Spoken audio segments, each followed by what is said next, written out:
It was July 4th, 2007. I was 16 years old at the time, and I didn't have any plans for the evening.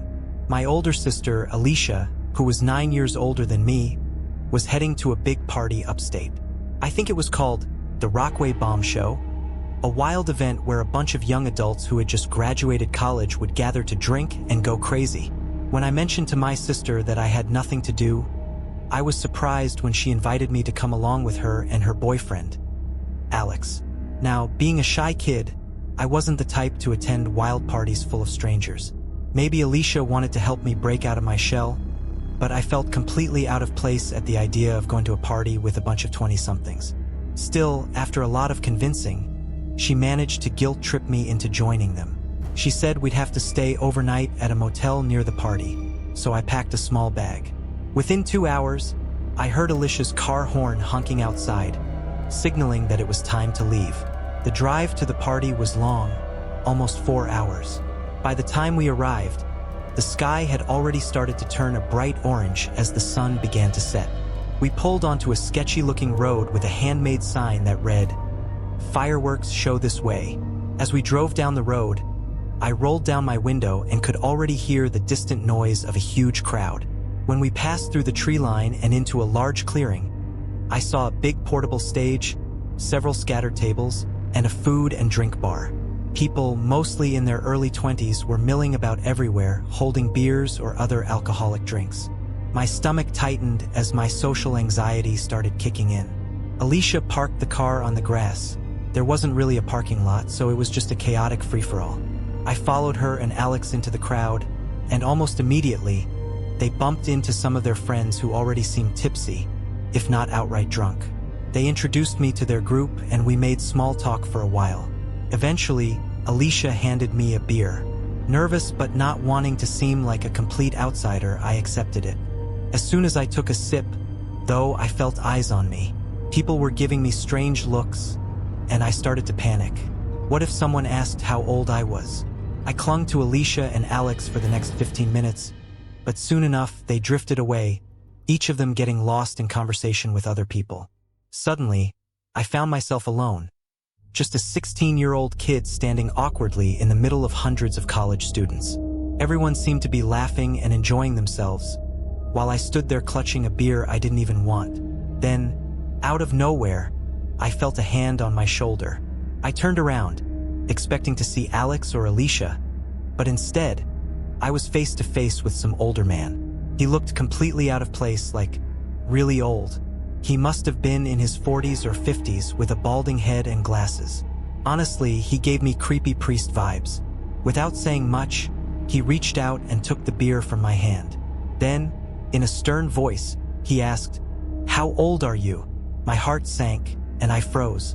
I could barely get the words out as I stammered. I was actually just getting that for my sister." He put the beer down on a nearby table and asked for my name. Still thinking this guy was some kind of staff member at the party, I told him my name was Jake. Then, he asked who I was there with, and I said, "My sister, like I just told you." Eventually, I managed to slip away from the guy and went to look for Alicia or Alex. There were so many people around, though, and I didn't have a phone at the time, so calling or texting them wasn't an option. After what felt like forever, I started feeling really awkward and isolated. So, instead of staying at the party, I wandered off into the woods that bordered the clearing. I found a log to sit on, and as I sat there, I started to reflect on how bad of an idea it had been to come. I was full of regret. Just then, a huge boom echoed through the air, followed by a roar of cheers. The fireworks show had started. From where I was sitting, I had a perfect view, so I stayed put and watched the colors explode in the sky. For a while, I was able to forget how uncomfortable I'd been feeling. The fireworks were beautiful, and they held my attention completely. But then, out of nowhere, I couldn't breathe. Something was wrapped around my mouth and nose, suffocating me. I struggled trying to scream, but no sound came out. My vision started to blur as I became lightheaded. Desperately, I looked around for anything I could use as a weapon. I grabbed a big stick from the ground and swung it at the person holding me, but it didn't work. They pushed me to the ground, pinning me on my stomach. In one last attempt to break free, I managed to grab a large stone from in front of me and swung it wildly behind me. By some miracle, I struck the person right in the face. They let out a grunt and released their grip on me just long enough for me to scramble to my feet and run. Before I bolted, I took one quick glance at them, and I realized that they were wearing the same outfit as the creepy guy who had approached me earlier. Panicked, I ran back to the party as fast as I could. Fireworks were still lighting up the sky, and people were oblivious to what had just happened. I found the host of the party and told him what had happened. He listened but seemed pretty laid back about it, saying something like, "Holy observer, man. Yeah, we'll report it by the end of the night." When the night finally ended, and my sister and her boyfriend were too drunk to drive, I ended up being the one to drive us to the motel. I never told my family about the incident, mostly out of embarrassment. Looking back, though, I regret not saying anything.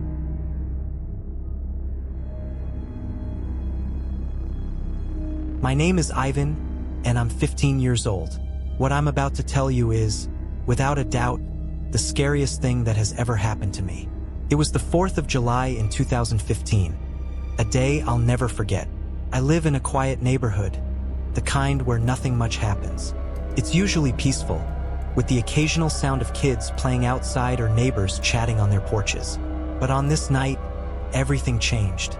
My dad had to work late that night because he was covering for a coworker's shift, and my mom was out at a friend's house for a party. Since it was a Friday, I was doing what I always did on Friday nights, playing video games on my computer. My favorite game at the time was League of Legends, and I would spend hours talking to my friends and playing matches with them. That was my routine, and I didn't expect anything to be different. It was around 9 or 10 p.m. when I was in the middle of a heated game. My headset was on, the volume was cranked up, and I was totally focused.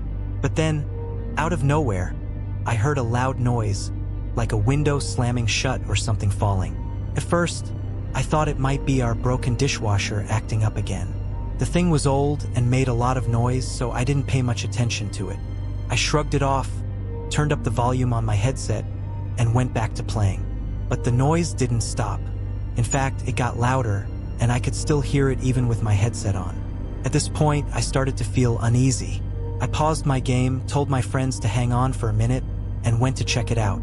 I figured it had to be something simple, maybe the dishwasher or dryer, but when I checked, everything was quiet. The windows were fine, and the appliances weren't running. The noise, however, was still there, and it was coming from the basement. Now, I had never been in the basement by myself since we moved into the house. My parents always told me not to go down there alone. Not because of any scary reason, but because the basement was full of boxes and old junk, and they didn't want me messing around down there. The basement was also pretty creepy. The door was always a little broken, and whenever you opened it, a cold draft would blow through the hallway. Still, I had to figure out where the sound was coming from. I stood outside the basement door, listening carefully. The sound continued for a good 2 minutes before it suddenly stopped. A wave of relief washed over me, and I thought whatever it was had ended. But just as I was about to turn around and go back to my room, the noise started again. This time, it was even louder, echoing up from the basement and filling the house. My heart started pounding, and I realized I was completely alone. No parents, no pets, no one to help me. And worse, I didn't have anything to defend myself with. My mind started racing. I was so scared that I began thinking about my entire life, almost as if it was flashing before my eyes. I was convinced something horrible was about to happen. The noise was so loud now that I could hear it clearly, even from the top of the stairs. I panicked, ran to my room, and locked the door behind me as quietly as I could. I grabbed my phone and dialed my mom's number, my hands shaking the whole time. When she picked up, I told her what was going on, and she immediately told me to call the police. That was the only thing that made sense at that point. So, I called the police, and as I was talking to the operator, I heard something that made my stomach drop. The sound of a door opening downstairs. It was unmistakable. The basement door had been pushed open. My heart raced faster than ever as the operator assured me that officers were on their way. But at that moment, the terrifying truth hit me. Someone was in my house. I stayed completely still, straining to hear any sounds over the distant booms of fireworks going off outside. After a few minutes of silence, I heard faint rustling from the kitchen, followed by more noise from the living room. My mind was racing, and I quickly typed a message to my friends in the game chat. "There's an intruder in my house." Before I could see their responses, I heard footsteps, heavy, slow footsteps, coming up the stairs. Panic surged through me, and I knew I had to do something. Thinking quickly, I unlocked my bedroom window, opened it, and without a second thought, jumped out. I fell 2 stories and hit the ground hard, pain shooting through my body as I realized I had broken my left ankle. But I didn't care, I had to get away. I started crawling across the grass, trying to put as much distance between myself and the house as possible. When I finally looked back up at my window, I saw him. The man was standing there, looking down at me. His face was the most disturbing thing I've ever seen. He had a crooked, twisted mouth, wild hair that stuck out in every direction, and eyes so dark they looked like empty voids. He stood there for only a moment before turning away from the window, disappearing back into the house. Just then, I heard the sound of police sirens approaching. The flashing lights of the cop cars filled the street, and relief washed over me.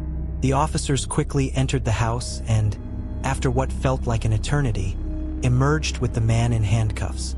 I'll never forget the moment they walked him to the police car. As they passed by me, he turned and gave me the most hateful, evil glare I've ever seen. His face was even more terrifying up close, and the memory of that look still haunts me. That was the night I learned what real fear was. It was the 4th of July, just 2 days after my 21st birthday. I live in a small, quiet town in New Jersey, where not much ever happens. Since I had just turned 21, my girlfriend, Sophia, who had already been 21 for a while, decided to come over and celebrate in a playful way. She brought over a couple of 6-packs of beer and some fireworks for the holiday. My parents were at a neighbor's party down the road, and we don't have a lot of close neighbors, so the night felt peaceful and laid back. When Sophia arrived, we headed straight to the backyard, where we cracked open the beers and started drinking. She had brought 2 big firework missiles, a few bottle rockets, and some firecrackers. Naturally, the missiles were the ones that caught my eye right away. They were huge, and I knew they would make for an awesome show later on. After finishing my second beer, I decided to get up and shoot off the bottle rockets first. They went off with a sharp hiss and a quick pop, lighting up the night sky for just a second. Next, it was time for the firecrackers.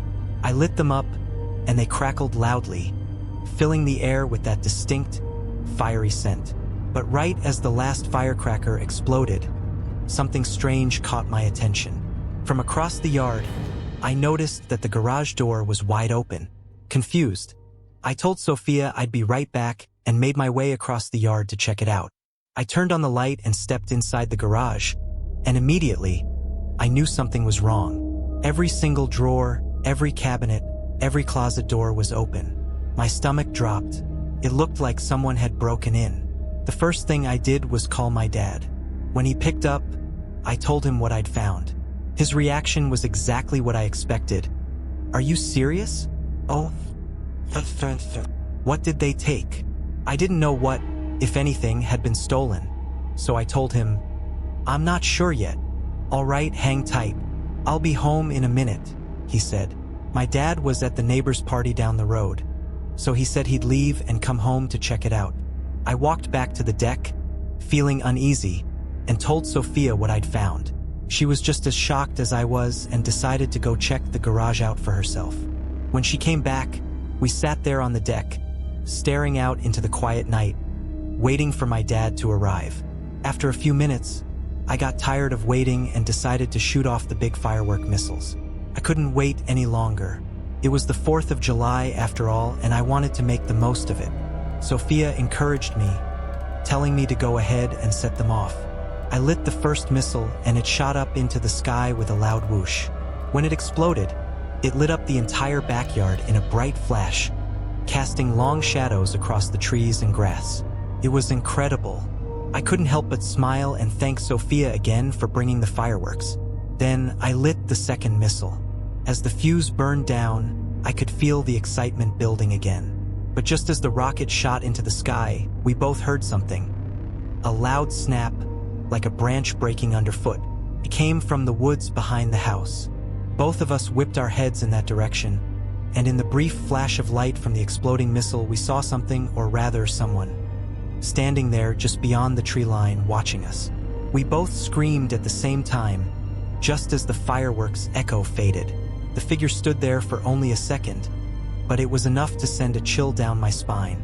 My dad arrived just in time to hear our screams, and together, he and I ran toward the woods, hoping to catch whoever it was. But by the time we reached the trees, the figure was gone, and the woods were silent again. We didn't hear footsteps or see any movement. It was like they had vanished into thin air. Later that night, after everything had calmed down, we decided to check the security camera in the garage. We hadn't used it in a long time, but it was still hooked up, so we hoped it might show something. At around 1 or 2 in the morning, as I was finally getting ready for bed, I happened to glance out my window, and to my horror, the garage light was on again.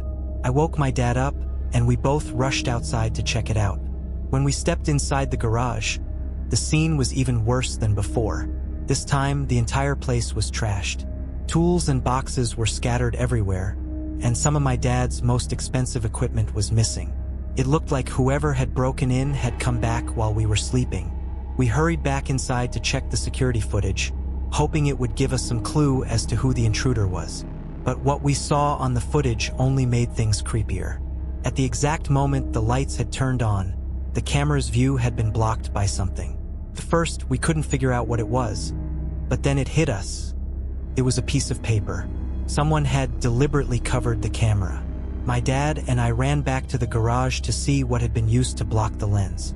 Sure enough, there was a small post-it note stuck right over the camera. The note had been taken from the desk in the garage, and scrawled across it, in big, messy handwriting, were the words, "Happy Independence Day. Anasersu." We never found out who did it. The robber was never caught, and that eerie note was the last trace of them. To this day, I can't shake the feeling that someone had been watching us, not just from the woods, but the whole time.